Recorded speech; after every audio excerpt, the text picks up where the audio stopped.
દર્શક મિત્રો નમસ્કાર, ભાટી ટીવીમાં આપનું સ્વાગત છે। આજે આપણે ફરી પાછા આવ્યા છીએ, આપણે શક્તિપરામાં આવ્યા છે। શક્તિ માતાજીનું મંદિર છે, એની બાજુમાં આપણે મિત્રો આપણો દેવી પૂજક અહીંયા એમનું એક સરસ મજાનું નાનું એવું ઝૂંપડું છે। પણ ઝૂંપડાની અંદરમાં ઘણીવાર આપણે એમને જ્યારે રાશન દેવા માટે આવીએ છીએ ત્યારે મને ઘણા ટાઈમથી પોતે કહે છે કે ભાઈ તમે મને એક મકાન, એક રૂમ બનાવી દો। એટલે આપણે અત્યારે 10 બાય 12નો આપણે મકાનનો રૂમ બનાવવા માટે થઈને આપણને દાતાએ આપણને ખૂબ જ જેની પાસેથી મેં માગ્યું છે બધાએ આપણને સહયોગ કર્યો છે। કોઈએ બેલા આપ્યા છે, કોઈએ પતરા આપ્યા છે, કોઈ કેચી આપી છે, કોઈ રેતી આપી છે અને કોઈએ અલગ અલગ બારણું આપ્યું છે, બારી દરવાજા આપ્યા છે।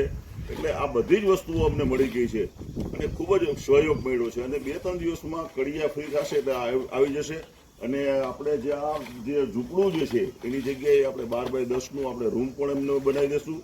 પણ થોડુંક અમારે જરૂરી છે કે આની પાછળ જ્યારે કડિયા આવશે તો કડિયાને પણ અમારે મજૂરી દેવાની છે। જે ધારો કે બીજા મજૂર આવશે તો એને પણ મજૂરી દેવાની છે, થોડોક ટ્રેક્ટરના પણ અમારે મજૂરી દેવાની બાકી છે। તો દર્શક મિત્રો, તમારામાંથી જો કોઈને એમ થાય કે ના ખરેખર અમારે ડોનેટ કરવું છે, દાન આપવું છે, તો તમે અમારા જે રૂમની અંદરમાં સહયોગ આપી અને થોડુંક તમે સહકાર આપો, એવી ભાટી ટીવી વતી હું આપને સહકારની એક અપેક્ષા રાખું છું। કારણ કે અમે મકાન તો બનાવવાના જ છીએ, કારણ કે અમે હાથમાં લીધું છે કામ, એટલે બધાએ મને ખૂબ સહકાર આપ્યો છે।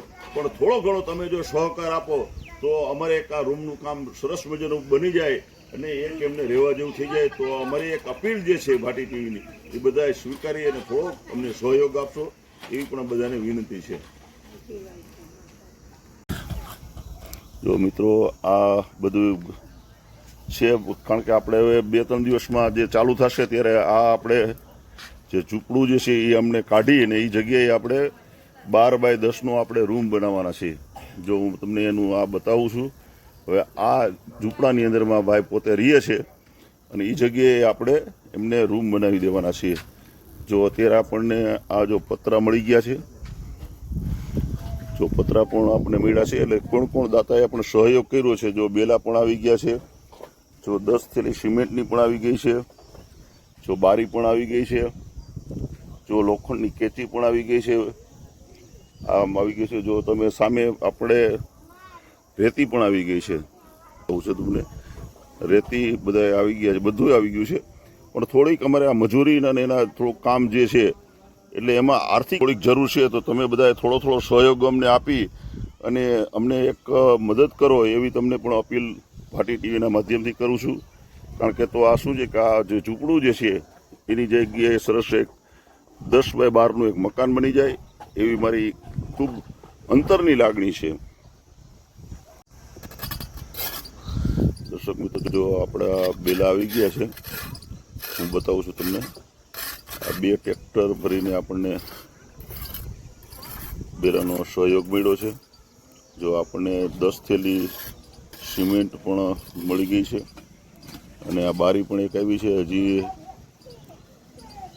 જો એક આ ટ્રેક્ટર બીજું એક આપણને બેલાનું મળી ગયું છે। જો તમને બતાવું છું। જો આ રેતી પણ આવી ગઈ છે। જો પાછળ એમનું જે આ મકાન છે, કારણ કે આની અંદરમાં શું છે કે ધૂળ હોય ને એ સાફ કરવાની છે, કારણ કે કડિયા 2-3 દિવસ પછી આવવાના છે।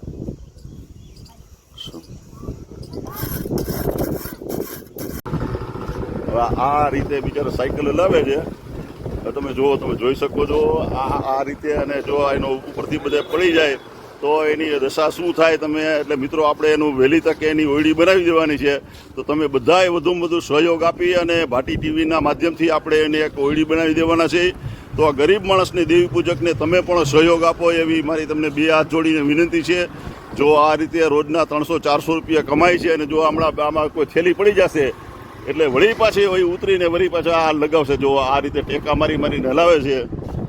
જો આ રીતે જો આ રીતે બાંધે છે। જો તમે વિચાર કરો, હવે આ રીતે ઠેઠ ગામમાં પોગાડીશ ને કેટલા રૂપિયા મળે? 300-400 કેટલા મળે? 300-400 રૂપિયા મળી જાય। જો 300-400 રૂપિયા એને મળે છે અને ગરીબ માણસ છે, આપણે એને બનાવી દેવી છે ઓયડી। એટલે તમે વહેલી તકે સારામાં કોઈ આને દાન આપી અને તમે પણ સહયોગી બનો એવી મારી તમને 2 હાથ જોડીને વિનંતી છે। બોલું।